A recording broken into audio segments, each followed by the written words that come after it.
Hello everybody, welcome back. I just wanted to go over the best AVAX or Avalanche NFT marketplaces with you guys.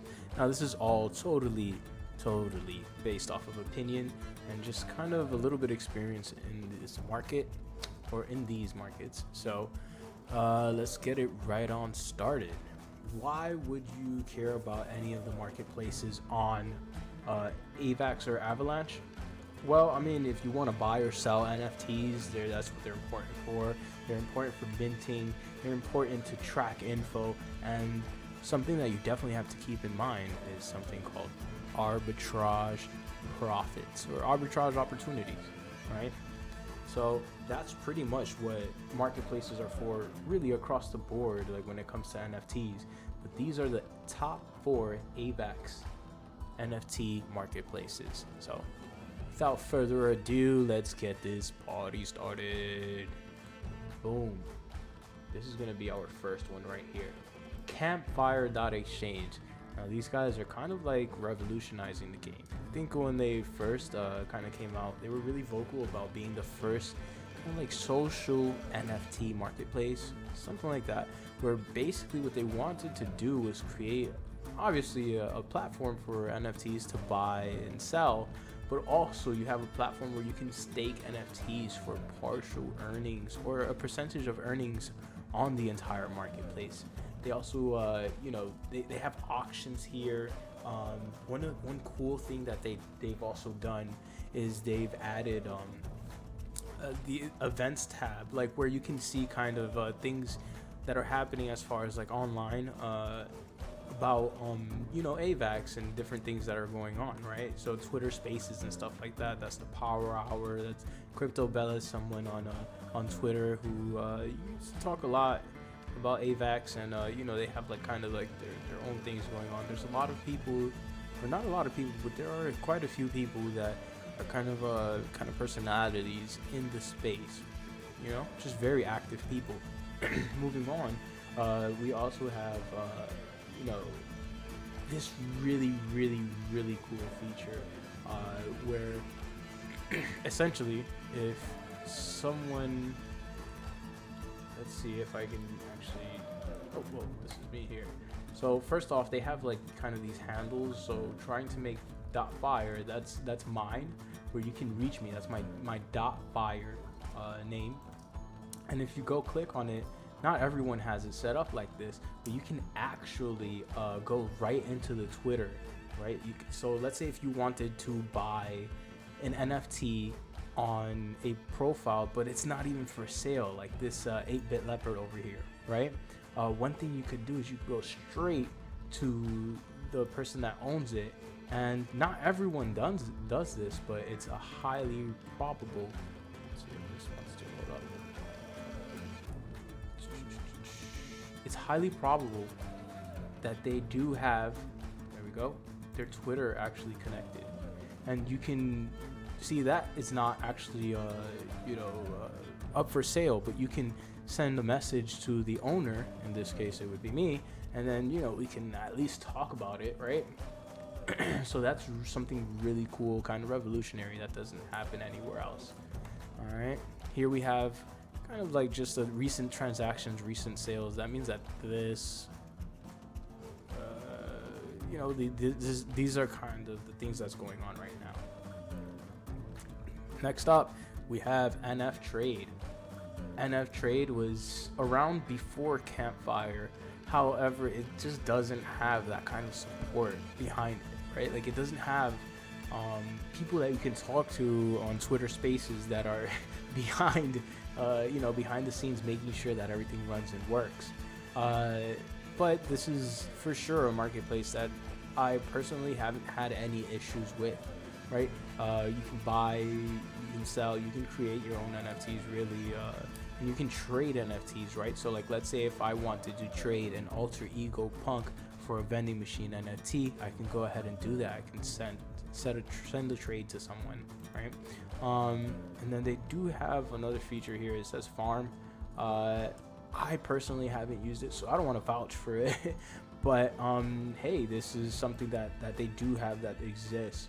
Make sure you look into it.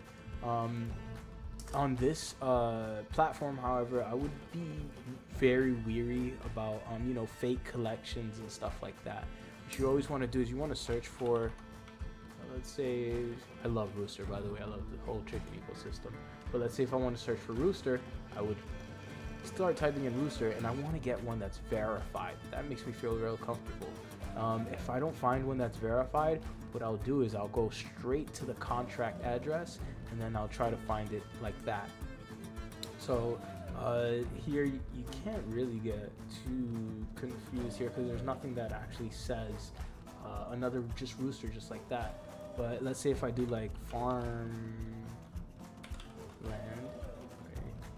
So if I do farmland, here it gets a little bit more tricky, right? Like these are all fakes, right? Or these are not the ones that I'm looking for, to be honest. However, we do have this one right here. It's verified, and this is definitely the one I would be looking for. So make sure you keep an eye on things like that, right? The verified check mark. Moving on, we have a pretty interesting marketplace. It's called Joepegs. Now, Joepegs is right now it probably has one of the highest volumes, and they do have a lot of kind of releases that do very well, like Satoverse. More Sato did okay. We have this one didn't do so well, but they do have like the small verse where you got small Joe, small Creep, small Appas, and now there's like small trinkets or something like that, small lands and stuff like that. Rich Peon, Poor Peon is another like release mint that they've had on their platform. And actually, wow, that's absolutely bonkers. 1.444 price. Anyways, the reason why this is so amazing right now is because yesterday it was at about 0.8, and then right before that it was like 0.6, right before that it was like 0.3. So this is actually like wow. Anyways, I own a few of them. So yeah, one thing that I do want to make sure that it's just not brushed aside, because this happened recently within the last like week or two, is they did have kind of like some kind of exploit. It was a weird situation. This is what happened. They were informed by another user that there was kind of an open door for people to try to basically steal NFTs. Anyone who used their bulk transfer tool, the bulk NFT transfers tool, kind of compromised whatever collection that they used, and essentially they were at somebody's mercy to just be able to rip those NFTs out of their wallet and put them anywhere else that they wanted to. So Joepegs, in their all-knowing wisdom, decided to just go ahead and rip it out of everybody's wallet, send it to one particular wallet. Of course, making people have to pay the bill for that transfer instead of them doing it themselves. And then a couple days later, what they did was that they released a kind of like a claim NFT page, and you were able to go there and claim your NFTs. They took 12 NFTs right out of my wallet, and you know what? They made it all right, because they, after taking the NFTs from us, and making us pay them to take the NFTs, they give us the NFTs back and then made us pay them to get the NFTs back. All of this, of course, is gas fees, but I don't understand why they fit the bill themselves. But yeah, anyways, here we have. It's still a pretty good marketplace. Aside from that, they've been working and building, and they put stuff together. The people that show up on Twitter Spaces, that are affiliated with Joepegs, they're actually pretty, seem like pretty decent personalities, pretty cool people. But yeah, so this is another one, and I like it again really because of their volumes, right? And then last but not least, we have Kalao, probably at least right now. And the reason why is because although they do serve as a platform that you can buy, sell, and kind of like trade stuff like that of NFTs, and they do mints as well, they don't have a lot of info that you can find. So for Joepegs, if I click on any different collection, I can go and check the activity, check analytics, look at this stuff. That's insane. Check analytics, stuff like that. Even on Campfire, if I just select, let's say, go to this awesome Cosmic Friends. Also notice this isn't Phantom. On Campfire they do Phantom and AVAX. So I can go straight to this, and then I can kind of like see a little bit of information. Right, like total sales, the volume, floor price, and then over here you can go to stats. And you can check a whole bunch of stuff. Notice AVAX, Phantom again. And it's very cool. You know, this is the type of stuff you want to see. Kalao, not so much. I don't see that they have any of that stuff, to be honest. And then the major flaw that they have right now is that when you list a NFT for sale, they will literally take that NFT and just hold it, kind of like an escrow service. Like they just hold it until somebody actually buys it, right? Now everywhere else they do not do that. Right? It's in your account until somebody buys it, then you get the money, and that's taken right out of your account instantly. So this is called like custodial. So everything else is non-custodial, and I think what Kalao announced recently is that they're gonna have non-custodial kind of sales, like where they will no longer be taking the NFTs or having to hold them. So that's something cool. But these guys have always kind of had like a good volume, and they were back there before Joepegs, before Campfire. So yeah, very interesting. And these are the 4 NFT marketplaces that I really do enjoy. Before I let you go, I want to bring up the arbitrage profit stuff. Arbitrage profits or arbitrage opportunity. It's when you see that on one marketplace, it's there's room for you to, I guess, get a profit, more of a profit in somewhere else. So for example, okay, so BC Punk sold for 3.9 AVAX 10.8 minutes ago. So if I actually go to this, the collection, I know this one in particular because I actually sold one today this morning.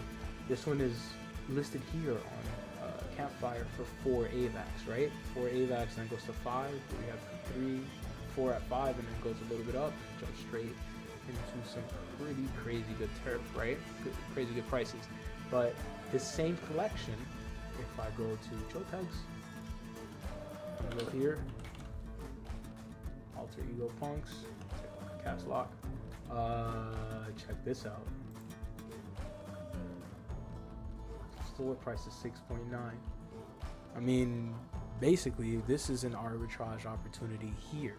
It's you know, you can buy it at a different marketplace for much less, right? And you can come over to another marketplace and list it, where even if you were to slightly undercut this price, it would still be within profits. So anyways, that is what arbitrage is. I'm glad for anyone who stuck along and actually paid attention to this video. If you have any questions, concerns, any pointers, any opinions, anything that you would like to get across to me, please like, subscribe, leave a comment, and hope to see you guys in the future. All right, bye-bye now.